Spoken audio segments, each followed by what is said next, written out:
নমস্কাৰ, good morning. মই পলাশ, আপোনালোকে চাই আছে পলাশ আছাম। আৰু যোৱাকালিৰ পৰা এটা ভিডিঅ' বহুত ভাইৰেল হৈ আছিলে, তোমালোকে নিশ্চয় গম পাইছা। আজি অসম পুলিচৰ ইণ্টাৰভিউক লৈ আৰক্ষীত নতুন নিযুক্তি কেতিয়া, প্ৰশ্ন যুৱকৰ।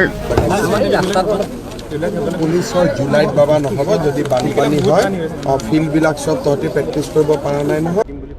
আমাৰ গোটেইখিনি ৰেডি হৈ আছে। বৰ্তমান বানৰ পৰিস্থিতিৰ কাৰণে মই এই বিষয়টো চকু দিয়া নাই, কাৰণ আজি যদি আমি পৰীক্ষা পাতিব লাগে, পুলিচে দৌৰিব লাগিব। পুলিচত এখন খেলপথাৰতো পানী নোহোৱাকৈ নাই।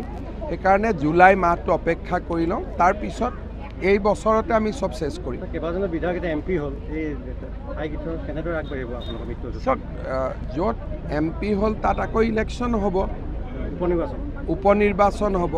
কিন্তু উপনিৰ্বাচন পুৰণি ভোটাৰ তালিকাত হ'ব।